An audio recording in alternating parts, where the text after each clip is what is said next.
Hi, this is Conversations from the Alcove. My name is Caridad Svich, and I am the Artistic Director of New Play Development at the Lucille Lortel Theater. The program is called The Alcove. I'm also a playwright. Our guest today is S.T. Brant, a poet and playwright, and we'll get into a conversation soon. But I will start with an audio description of myself, and we'll begin there. So I'm a fair-skinned person. With today, my hair is up. It's sort of I'm have brown hair. Sort of today is mousy brown, not auburn brown, but mousy brown. I have bangs and they're on my forehead, slightly fluffy. I have glasses. They're perched on the edge of my nose. They're round glasses. I'm wearing a polka dot top, black and white polka dots, black background, white polka dots. And behind me is intentionally blurry background. You might see like some vague sort of like greenish wallpaper. You might see the outline of a door. That's basically it. And our wonderful guest today is S.T. Brant, who lives currently in Las Vegas, Nevada. Very glamorous. Our first guest from Las Vegas. And their debut collection as a poet is called Melody in Exile. Get it? It's really, really beautiful. Their work has appeared in numerous journals, including Honest, Timber, Rain Taxi, so many things. Follow S.T. Brand on Twitter, X, so many names for the many social media things that surround us in the world. They also teach. They teach at the high school level. I'd love to get into that just a little bit because I have a friend of mine who also teaches at the high school level and is a wonderful artist. And sometimes people forget that there are artists who are also high school teachers. Welcome, S.T. Brand, who is, of course, one of our writers that we've been supporting here at the Alcove. Hi, Shane. How are you? Good. Thank you for having me. How are you doing? I am well. I'm well. I start each conversation here with the same question, which is, we're living in a climate crisis, and which doesn't seem to be abating anytime soon. In fact, it's escalating. And I wonder how that's affecting your art practice and the way you think about art making. For the play I was working on for you all, the Alcove, it affected a lot more directly than normal because I had to confront it directly in ways that actually changed my work, I think, going forward now, just because I confronted something, like you always say, the real, to make theater real. So I confronted something differently than I normally do, because my poems, maybe there's some stuff in there, but they can be a bit more abstract or in like imagined spaces. So this time for my Las Vegas play, it affected it a lot more personally, because I tried to ground things I've heard, conversations I've heard, the spirit of how people feel about over the years growing up here, the drought, Lake Mead, water levels abating, all those things. You have lots of fires all the time in California now, which affect Las Vegas because the air quality comes over. Las Vegas is super dry, so there's sometimes fires here, not nearly as bad as in California, where lots of wildlife fires and everything. But there's also Las Vegas has having really weird weather the last handful of years, where it's super hot much later into the year, much hotter usually than ever, and then much colder now. Sometimes, like it snows more frequently than it kind of ever used to for here. But I think more so than anything, I talk about the heat in my writing, because it's just so hot here. So heat is sort of like a metaphor or images of things that are representative of that I use a lot. So I feel like just the intense warming of the planet and of Las Vegas in particular is something that whether it's always consciously or not, I tend to confront in various ways. Indeed. I always think about the practicalities of things, right? So there's the art and the subject matter and the topics we take on and the themes, but there's also like literally how to make the thing, right? So, and I wonder if it's affected the way you think about structure or materials. that you're crafting. You know, yeah, like yeah, materials and structure. I think is where my mind goes also. Yeah, for like this play, the structure was something that was really hard to think about in terms. So that was something that was a puzzle to, because then you had to try to pinpoint down when did you want to ground the situation, because the climate crisis you can really pinpoint at various times. So you really have to kind of just like pick a place and kind of live with that time period, and then to try to find when it started. So the structure of just like time for the climate crisis can be very tricky, because it's hard to know when the cause of this thing happened, when the effects actually started happening, because it's so slow moving, but then yet simultaneously like so instantaneous, it feels like. So the structure of timing, which then leads to how you want to organize your play, like the acts and all these things, like when do you want to tell the story, what's the best way to tell the story, is it better to tell the story with the climate situations currently ongoing, or do you build up to that, or then do you go backwards? So I found in terms of structure, trying to get the chronology down was one of the trickiest things, because then that also led to setting, like where do you put how to display a climate crisis? Because for the longest time I wanted to like make the play happen at Lake Mead, but I'm like, Lake Mead's not what I want to show. I want to show people's response to it. So then I had to move it. So those things structurally were issues I was really kind of dealing with in the play. In the poems, or the structure can be very different. You can kind of do whatever you want, but then it's the same thing of like, do you tackle it directly? What are metaphors or images that you can use to be more creative about it, rather than just be so upfront? So to me, it was a lot of, for poems versus plays, it's the directness of the engagement. How do you Yeah, indeed. Speaking of poetry, of course, you're a poet, and poetry and drama share similar roots, but they're not always talked about in the same breath. At least in this country, they're not. And although they're filed, if you look at databases, they're filed together, right? If you're trying to look up poetry and drama, right? So, but people forget about that connection for whatever. We can talk about why, but so I wonder about how you use your poet skills to approach writing dramatic text, and if there's some impact in making a dramatic text and how it's affecting your poetry. Yeah, just talk to us about those intersections. Yeah, I've always felt like poetry and drama are the same. I've always kind of read them the same, and so I've always gravitated, maybe more so, to reading drama than to reading poetry, even just because I really like voices and dialogue. And even a lot of the poems that I write are dialogues or sometimes monologues, because I'm a big fan of Browning, who did that a lot with his monologues. Big fan of Yeats, who sometimes had poems that were just dialogues, and he was also a great playwright. And a lot of the poets I've always loved also were playwrights, or even the poets, like Shakespeare, of course, whose poems are the plays, essentially. Yeah. So to me, they've always been the same thing. Even prose plays that have no verse dialogue in them, I read as poetry, because I just think of dialogue and the rhythms between the characters as being a very poetic form, which is why I feel like I've always gravitated towards it, but never really gone like full into a play, just because it's so intimidating, up until Alcove gave me a chance and gave me some like motivation to be brave enough to tackle a full length production. But I've always felt like if I were to do another form besides poems, it would be plays.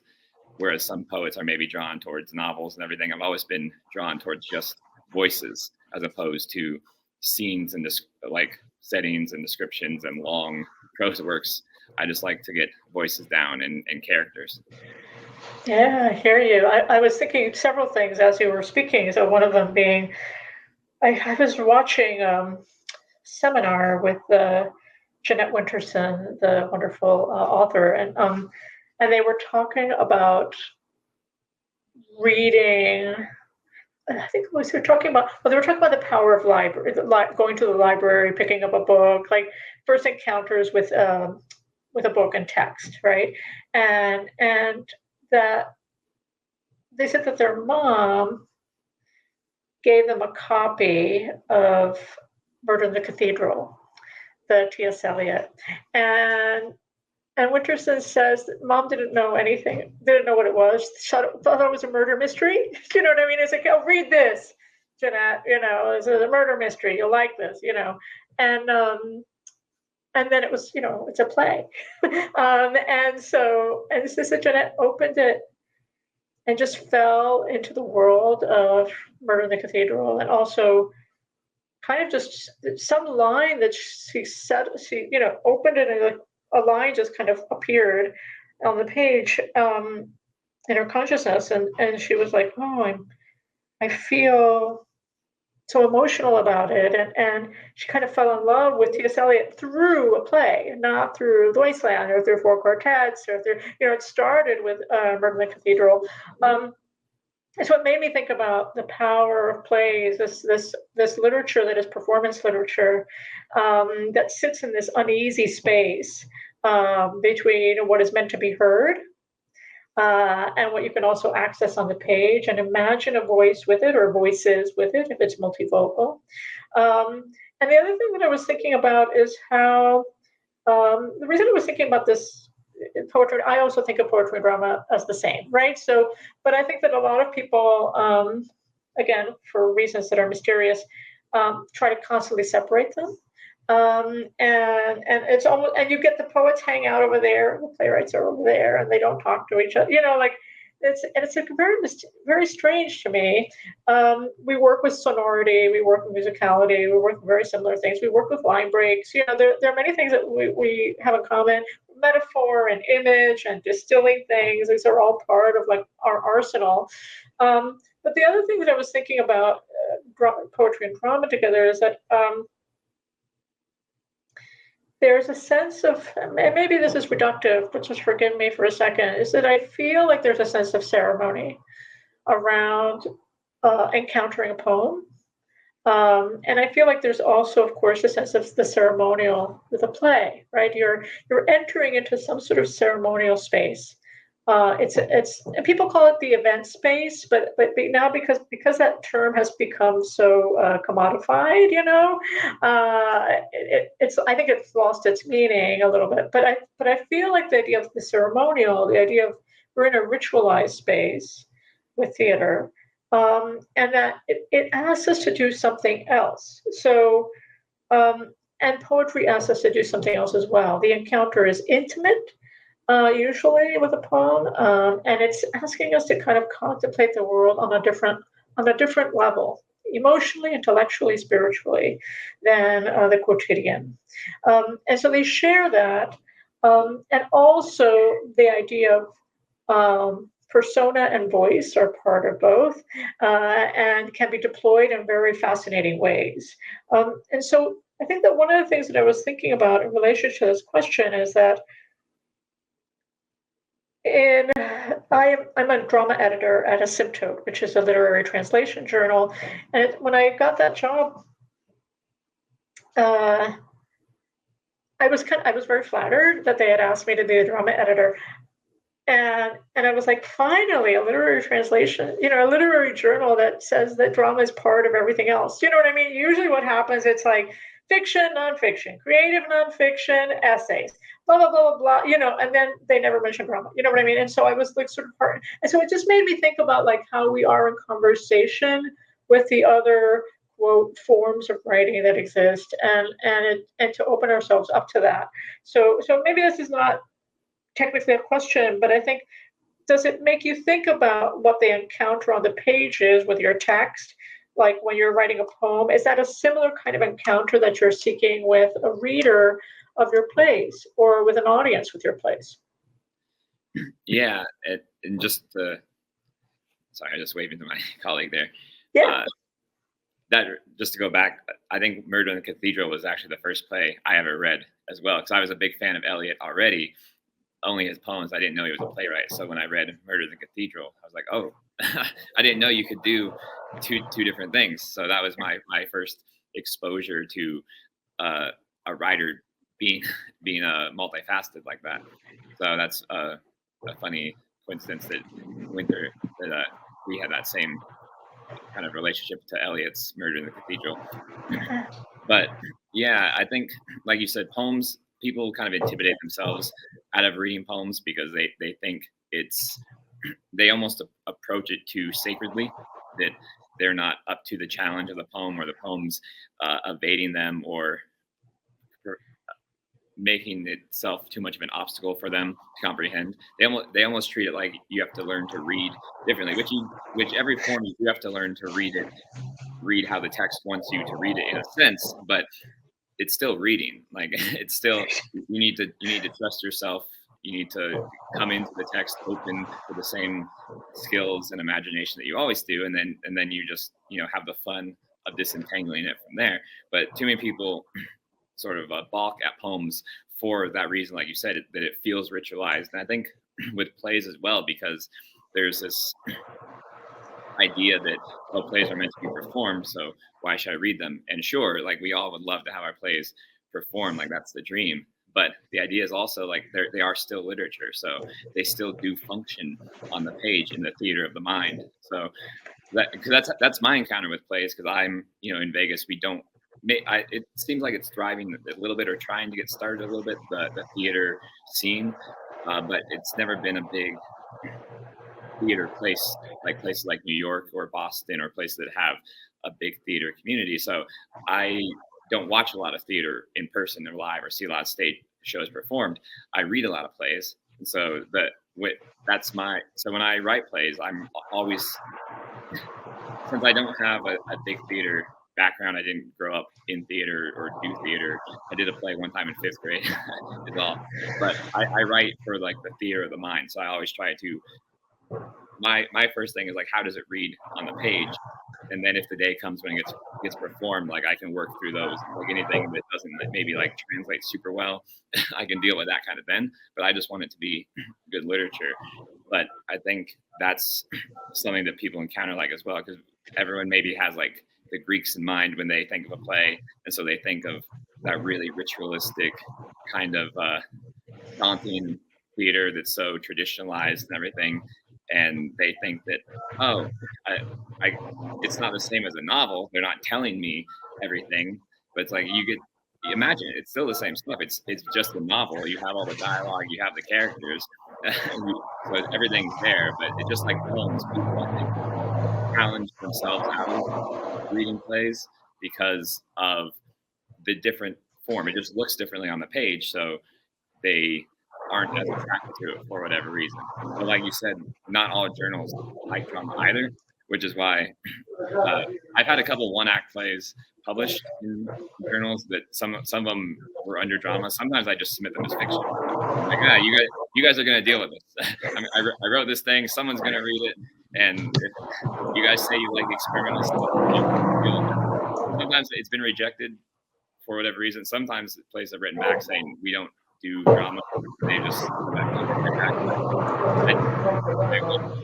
one-act scenes or whatever. I just call them fiction. Sometimes I call them poetry, whatever. I just submit them sometimes because it's like, drama needs to get more representation. Yeah, it reminds me that there's this, I don't know if you know the playwright Kirkland.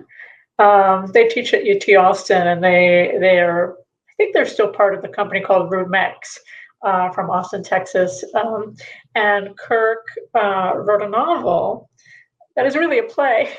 You know what I mean? Like, it's literally like, it's this epic play, and it just got published as a novel, and so that's how it lives. But so yeah, I think these first of all, I think categories are get in the way. I think the work is the work, and yes, different forms allow for different kinds of experiences from a reader, but ultimately, it's about the act of communication, the act of having that sort of visceral encounter with text that is so necessary. I also grew up not. I came through plays from reading them, right? Because I wasn't like, I was in Miami at the time when my teacher said you should try plays, and I was like, what? What's a play? I was sort of like, it was not on my radar, outside of musicals, which I think I didn't think of as being possible as something one would do.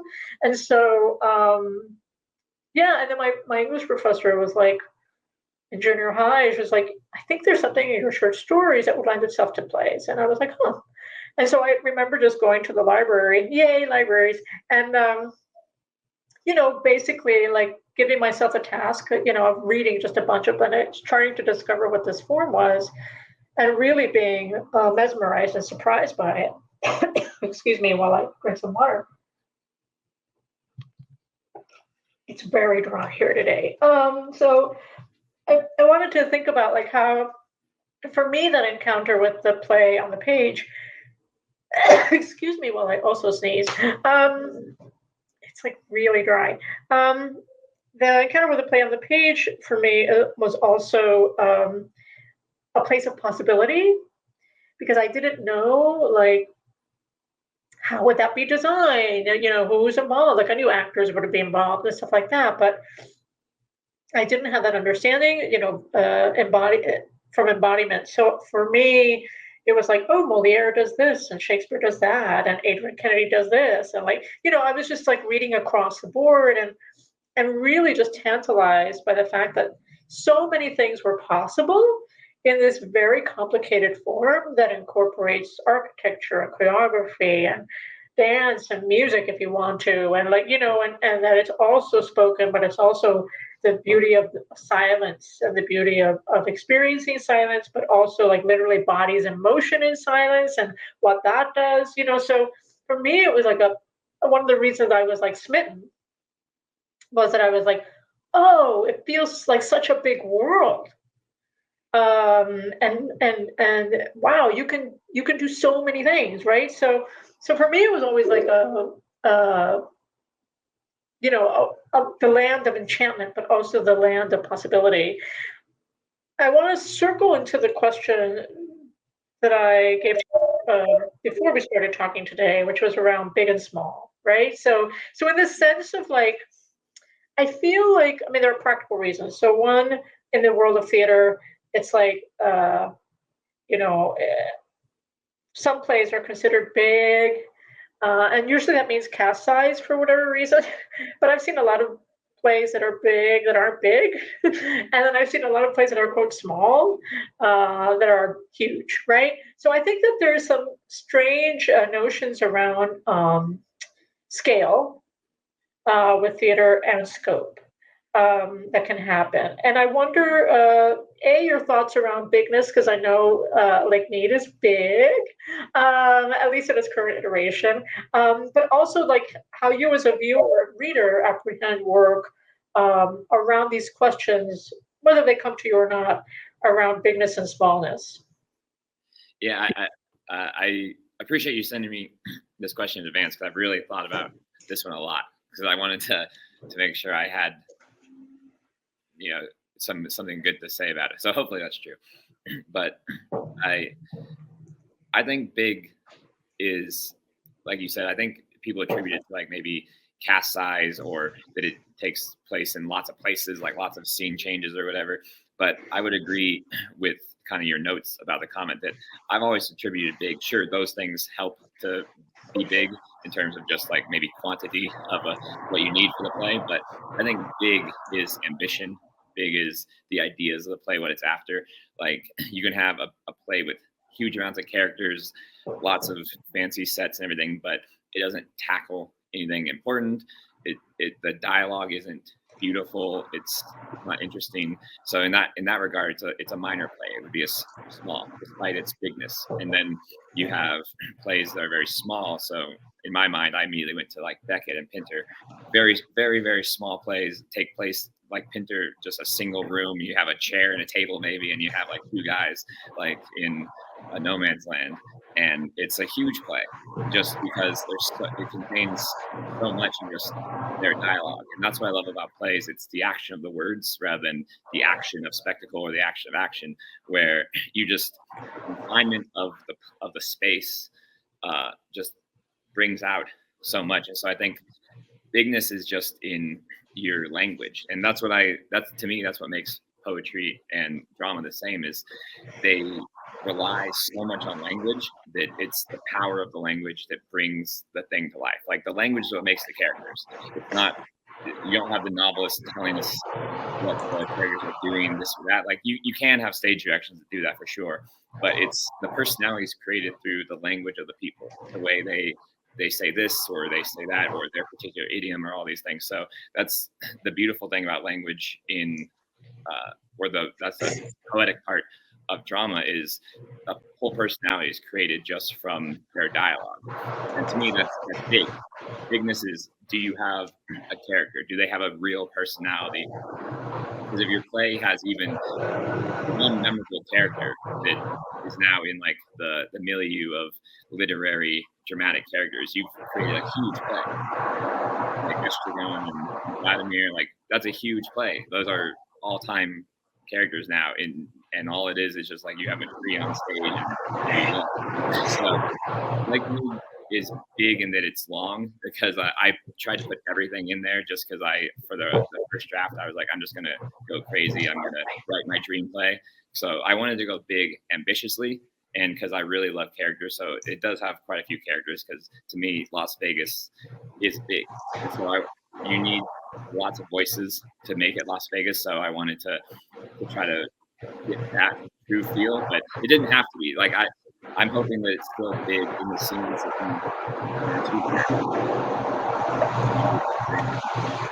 or the ideas in what the characters are saying or what's being expressed are ambitious and they're trying to achieve something. So yeah, to me, bigness is all about what's the language doing, what's the ambition of the writer, and where does it fall for each person on the page. Yeah, indeed. You mentioned Beckett, Pinter. So, are those two of your favorites? I mean, who are you reading when you were reading plays, or when you read plays? Who do you gravitate towards? Do you have favorites? Do you have rivals? There are no rivals, but you know what I mean. Like sometimes you're like you fall out of love with certain writers. You read a bunch of their stuff, and then for whatever reason you're like, oh, I think I'm done for a while. So I wonder, who's on your shelf these days, or who's been on your shelf? I do think of everyone I love as a rival, but in a loving way, because they inspire, because the people I love are the people whose works I most want to, I'll say, beat, because they've shown me what's possible. And it's like, oh man, I need to, that's the standard, that's the model, that's the height of literature in my mind. So I want to get to there. So all my rivals I have a loving relationship with, I'll say, but Shakespeare's like my favorite. He was the guy. He was the first playwright that I really was like, I'm going to dive into everything he's written. So maybe that's kind of a tired answer, but I always go back to him the most. But Beckett, Pinter were guys I explored a lot in college, and I was like, oh wow, because my professor got me into them when he told me, because in my creative writing class we were experimenting with lots of genres. And I was like, oh, I'll be a poet and a short story writer, a poet and novelist. And he told me, man, I don't know if your poems or your style translates to prose as well. And so I had to kind of reflect a bit, and made me think like, okay, I like dialogues. And that's what I like about the stories I was writing, is I would just like the conversations between the characters. I really actually hated describing rooms or describing the environment or exposition and all that. So I was like, okay, I'll read some of these guys. And he told me, he said, I think you'd really like Beckett. And if you like Beckett, then you like Pinter. I feel like, but I read them all the time.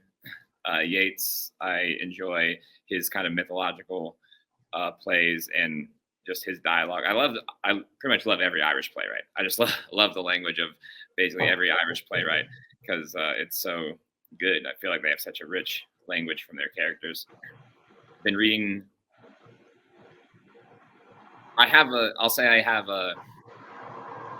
love that tires relationship with Eugene O'Neill. Like I read his plays, but then I need to take a break from him because there are some times when I'm just like, he's really good, but no. So he's one of those guys I'm ambivalent towards. Same with like Arthur Miller. I've never like loved Arthur Miller, though I admire this or that. Just thought of a name too that I was reading. Oh, Ibsen. He was another big guy, of course, but he was someone who, the first maybe guy besides Shakespeare, I was like, okay, because Shakespeare makes you think like, oh, this is how plays look and all that. But Ibsen was the guy I read along with Beck and everybody. It's like, okay, you can write a prose play. Like your character can speak in prose and it can still be dominant, beautiful language. But I try to read everybody. I know I just listed all men, but I read, which I didn't mean to consciously. I get nervous kind of on camera sometimes, and those were just kind of my off the top of my head. Yeah, it's okay. And I think on any given day there are different names that come up too, right? As a reader and as a thinker, it's wherever you're at. I mean, there might be some that are the same. I remember when I was in undergrad, I did a independent study, sort of looking at Pinter and Beckett actually, and kind of analyzing their plays and their work, obviously incredibly influential. And yes, the sort of I love that you mentioned No Man's Land, by the way. I think that play is staggering play. Like it's just, I don't even know how it just feels magical. Like, you know what I mean? It just feels like no effort went into it. Of course, some effort must have gone into writing it, but it literally feels like, how did he come up with that? Like it's just genius, and it's about everything. It is about everything, and it's a heartbreaking play, and it's so sure of itself. He was already at a certain place in his career, so I think he had gained a lot of confidence as a writer. But it has such a dare about it. Like, yeah, we're going to go on this ride, audience, and you, as an audience member, you're like, wait, what? Where are we going? Oh my gosh, what? Oh, what?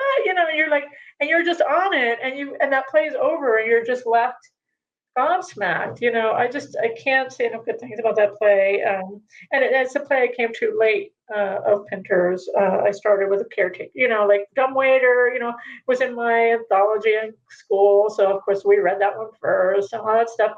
But the incredible thing about Pinter is that the ability to, I mean, everybody talks about power games in his plays and stuff like that, but what I think was one of the fascinating things about Pinter is the ability to compress something and just really look at it and then radiate it outward. Like just really kind of, he'll do something, he'll do a line or a gesture or something, a character will say something, and the whole world of it opens up, even if it's in a room. And you're like, whoa, you can feel there's a force in his writing that's kind of amazing. And I don't think it's related to, I think sometimes the easy answer with Pinter is that people focus on the power games. And I think, no, it's something else that's happening in his work. It's this kind of ability to concentrate. And the work is so concentrated that he lets it kind of detonate.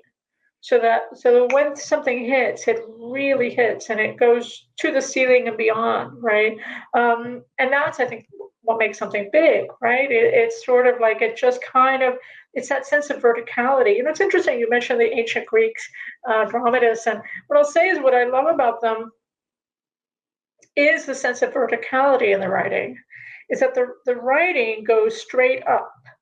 And it also goes straight down. It has a kind of connection to the underworld, and it also has a connection to the heavens, wherever the heavens may be, right? And it understands that as a central force that's animating the dramatic project. And I think that that's different from Ibsen, for example, I think is not thinking vertically about drama. Ibsen is thinking horizontally about drama. But there's some verticality in some of the later plays of Ibsen's. So it's just something that's been on my mind. I was talking to a writer recently, a playwright who's also a poet, and they're doing this interesting experiment. And I don't know if this is something you'd ever be interested in doing, Shane, but they've written like a bunch of poems, and they want to turn those poems into a play. Have you ever thought of adapting some of your poetry into a play? I have thought of that, actually. Yeah, I thought of having my poems and plays speak to each other, where like the play, there will be a poetry collection that is somehow a sequel or related to the play itself. And then sometimes I would think like this, or if sometimes I've written scenes based on a poem, because maybe for whatever reason, maybe the poem wasn't right, or maybe I just wanted to do more than I did with that poem. So I see where they're coming from, because I've also had the same idea where, especially my poems that are persona poems, where the poem's almost like spoken by another character or whatever. So I definitely see where they're coming from, because yeah, I've shared that ambition to where you feel like the poem is more than a poem, that it can be a whole scene, or I've wanted to do that, because I've wanted to, even right now with Lake Mead, I was like, oh, how can I have a dialogue with this play with something else? So it's definitely something that I have had an ambition of. I've never pulled it off yet, or at least I've never liked the end result of when it's happened, but it's something that I do hope to get right one day. Yeah, it's something that I kind of had never. I was just talking to them just the other day, and I thought, oh, this is such a cool idea. I want to try that too. You know what I mean? It never occurred to me, weirdly. I mean, I've inserted poems into my plays in the past, and I've had them sort of live like in different. Like I've done drafts where I've been like, there's something that got published as a poem, and then I redraft it and I insert it into a play, and then I draft it again and I make it another poem. Like I've done kind of like mutations of poems that take on different lives in my work. And I've always enjoyed that process, but I've never actually tried to directly adapt a poem into a play. But just talking to them the other day, I was like, I'm itching to do that. I think I need to take it on. So that might be a project that I take on at some point. But it's certainly got me stirred up a little bit. I wanted to address the question of being in the world, and it's a question I sometimes ask a lot of our guests. And, we're living in a very fraught, to put it mildly, time in the universe, on this planet. There's accelerationism happening. We are in, end stage mock capitalism. We're a species that's conscious that we're living in a time of our own extinction if something isn't done. And it doesn't seem like the powers that be are doing much of anything to address this, besides accelerate even more, like this hurdle toward extinction right now. And so, it's hard, and, we're in the middle of geopolitical madness and chaos. Barbarism is resurfacing. It has been always there, but now is like taking on a sort of the mantle of the mode of operations. And so I guess I just wanted to, and I think plays, theater, world of literature, the sphere of art is a different sphere than the sphere of the world, but it's not unrelated. And I think that sometimes I think the sphere of art can pretend that the world doesn't exist, right? Or behave as if it's protected from the world somehow. And I think that can actually be, I'll use a word and I'll say, I feel that can be dangerous. I feel that actually saying, over here in art, we're so protected that the world doesn't touch us. And I'm like, dude, like you're in the world. Like art is in the world and it is responding to the world, even if it's doing it through, abstraction or like whatever, So I feel like, I guess my question is around like, how do you keep your work in the world? what lessons or advice do you have for other writers to keep themselves, their antennas out? What is that phrase that Virginia Woolf used to say? Um, you know, have a tuning fork. I'm a tuning fork for the world, right? Like that's what writing does. So how do you keep that tuning fork sharp? Actually, this was something I never felt I was good at, but I think the Alcove kind of helping me write this play, giving me a chance to do that and encouraging me. I knew that was this play, setting it at around the Lake Mead issue that I did with the body discovered in Lake Mead, and then circling that back to the water and our lots of Las Vegas feelings about having in a drought and all that. It made me write from a different place than I normally do, which was more in the world. Because typically I feel like my poems, and I feel like sometimes I pull it off, and sometimes maybe I don't pull it off, but I can be awfully idealistic in my writing in the philosophical sense, where maybe the world's not there all the time. Like you said, maybe abstract, but in a way that is sort of denies experience. Because sometimes that's where I want to go, and sometimes I think I do it to a fault. So I've learned a lot about myself writing this play, and I think my writing has changed also as well, that for the better, because I think you can still have that abstraction that you want to maybe have those things and explore ethereal realms and all that, whatever you want to do. But then having it anchored to something, of course, makes it more relatable and makes it better. Because I've gone back and read some poems, trying to edit some now, and I'm like, oh, I could have done.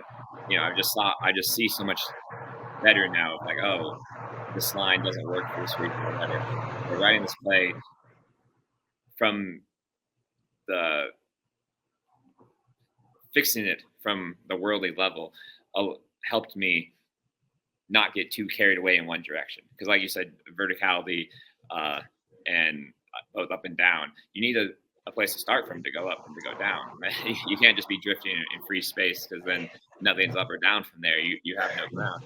So starting and making sure that you're in the world allows you then to explore abstractions this way or that way, whatever. But it then always allows you to circle back to something, and then makes it more relatable or visual to the audience, because that's what the theater is. You want it to be one stageable, but then also in the audience's mind, you want them to have some sense of it, that it can be experienced, or that the characters experienced it for sure, even if it's hypothetical or imaginative. You want them to experience the emotions they're describing you. So in order for that to be manageable for the characters or the actors portraying them to feel like this character has suffered this thing they're describing, it has to hit on a worldly level. And so I think, I tried to keep kind of the Joycean mantra in my mind here. Like, I forget the exact quote now that I'm talking, but like, I'll focus on Dublin, and therefore I'll write about the world. So that was my project with this. Like, I didn't want to get too carried away. I know Las Vegas. I'm gonna be in Las Vegas, and then from there I can go wherever I want, because I'm here. I know this world, and so I can hit this world. But then being in my home will allow me to explore verticality in either direction, but then always circle back to here, because in the world, you don't have to tackle this ism or that ism directly. Everybody's specialty.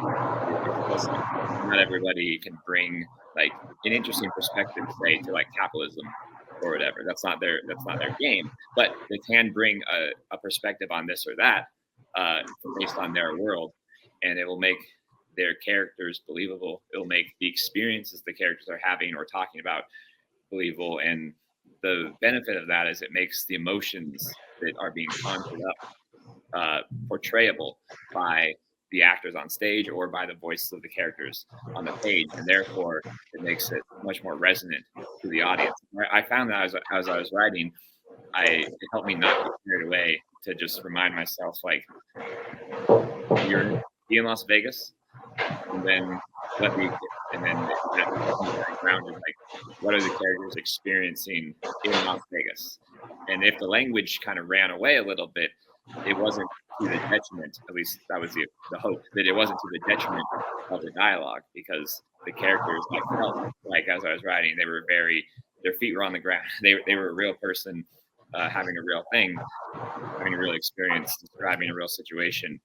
They were just doing so sometimes in poetic language, but them being grounded at least let me feel like I was hitting the mark, hopefully, that they were having a real sensation. Yeah, corporeal, right? Yeah. Embodied. I guess but also Vegas has a mythology around it, right? The self-created one, but also how it lives in the popular cultural imagination, right? And I think that places that have that, so Vegas, Chicago, Miami to a certain extent, Paris. There are certain cities that have their own narrative that everybody carries around in their brain. When you say Vegas, people have an image, right? Images come up, right? So I think from a writing perspective, that can be both a challenge and a plus, right? The plus is, oh, there's a buy-in. Like my reader, my audience will already come with some vision in their head of this world. I can either subvert that, I can augment that, I can change that, I can flip it on its head. You can do so many things, right? Whereas if you're writing, I don't want to pick on a town, but say a town that is not as that doesn't have that kind of narrative around it in popular culture, you have to like literally kind of like pull that world up and go, okay, you don't know this place at all. You don't even have an image of it. Let me help you, right? So I think there's some fun to be had. And I remember something that Chuck May said, a wonderful historian and playwright, talking about, like, I think I was asking him about, he's adapted a lot of ancient Greek plays and kind of done remashes and remixes of them. And I said, "Oh, Chuck, is this like an obsession of yours? What's happening?" And he said, well, he wanted to interact with those texts and wanted to work with those stories, a lot of them, and those myths. But also, he said, an audience already might have an idea of what that story is. Like if you say Medea, chances are there'll be some people in the audience who'll be like, I think I know that story, right? So they come in with a buy-in. And he said, I wanted to play with this idea of like people coming into something thinking they know what it is. And then as a writer going, do you really know what it is? Let me show you something else. So I wonder if that resonates with you in any way. Yeah, definitely. Because that was actually, like you said, something I confronted writing this play, because I want to write a whole cycle of Vegas plays taking place at various different locales. But for this one, I did delve a little bit backwards into kind of the mob mythology of Las Vegas. So I did work that in. I augmented it a little bit, like you said, but I wanted to keep it off what people might think of as a Vegas play. So it doesn't take place on the Strip. It doesn't take place on Fremont. There's no casinos. It doesn't take place in a casino. Although I have written some parts of another play that are entirely in a casino. But this one's just it could be like people might see the play if it's ever performed, be like, oh, that could have been anywhere. But I still think, even though there's nothing like Vegas about it that people who don't know Vegas will see, it being set in Las Vegas is still not an arbitrary thing. It's still quintessential to the spirit of the characters. So just because the setting is just like any houses that seem like they could be anywhere else, there's some neon lights and stuff in the bars and all that stuff that maybe has like the spirit of places that want to be ritzy, like on the Strip. But it's still, the idea is to subvert a little bit or augment people's perception of Las Vegas, to say like, okay, you have an idea of it, but did you know it's also just like any other place? It has its just suburbia, just like every other place. It has places that are indistinguishable from anywhere else. Like there's you couldn't tell like my neighborhood from someplace in Colorado. Like our two neighborhoods in those two locations look probably the same. Yeah. I have a student in one of my playwriting classes last term that was writing through. I hope they finished the play. I have to email them and find out. But they were writing a play about like a futuristic play. But maybe not so far. I don't know. Is it so far in the future? But they were writing a futuristic play about Las Vegas as a city has vanished.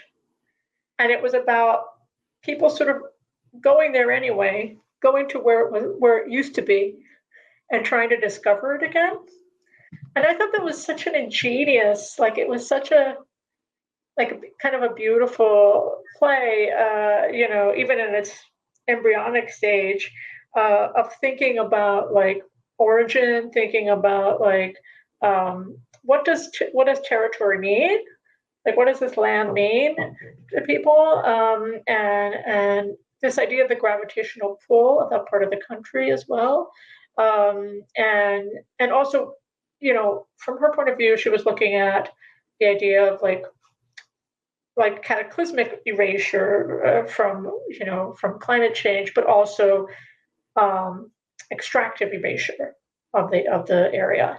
And anyway, I keep thinking about this notion of like that in theater, one of the other things that one can do is explore ideas of ownership and belonging and unbelonging, and property and lack of property, and how those terms complicate our relationship to place and to others, including other species. So I want to just throw that in the air. I know we're almost out of time, but I thought I'd throw that and see if there are any resonances for you in that. Yeah, definitely, because I feel like writing this play made me confront some ambiguities I've always had towards writing about Vegas. It's always been almost like too close to me. Oh, geez, sorry.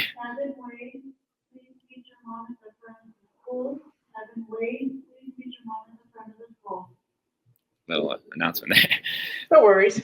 It made me confront some ambiguities I've had about maybe being in the world. Like for whatever reason, there's been points in time writing where I didn't want to write about Las Vegas, or whatever reason. I felt like, I don't know, maybe I wasn't being imaginative enough if I just owned this place or whatever.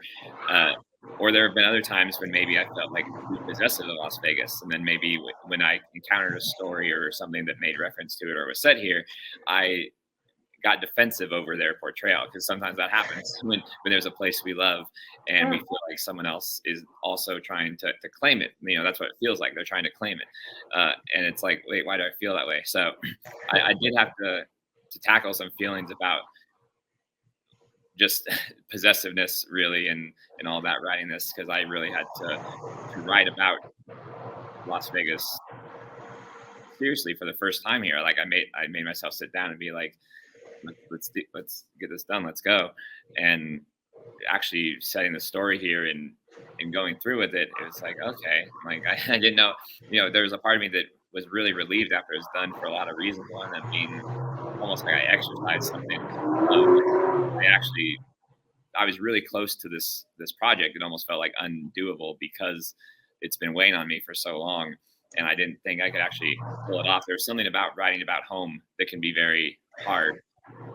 And I think that was part of it, because it almost feels like if you get it wrong, like, who are you? And so there was a lot of wrestling with identity and place, and how those are really tied together for me. And especially like Vegas is such a weird kind of place where you don't feel like you're anybody. Like maybe New Yorkers or people from LA, those two poles very specifically, they have, the stereotype, not everyone feels the same way, but it feels like there's a lot of pride in New York, pride in LA, people from those areas. And Las Vegas feels like at least when I was growing up here, people wanted to get out because they were like, what is that? And then now there's suddenly like a duality to that where everyone's like, oh yeah, Vegas Pride for lots of reasons. So it's one of those weird places that people love, and then also people who are from here are tired of pretty quickly.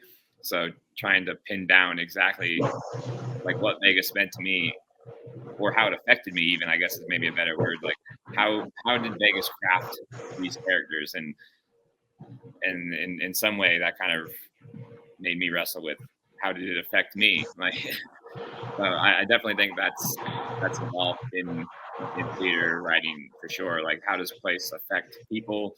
How do people then in turn affect the place? And like you said, possessiveness over a place, or over an idea of a place, even comes into play a lot.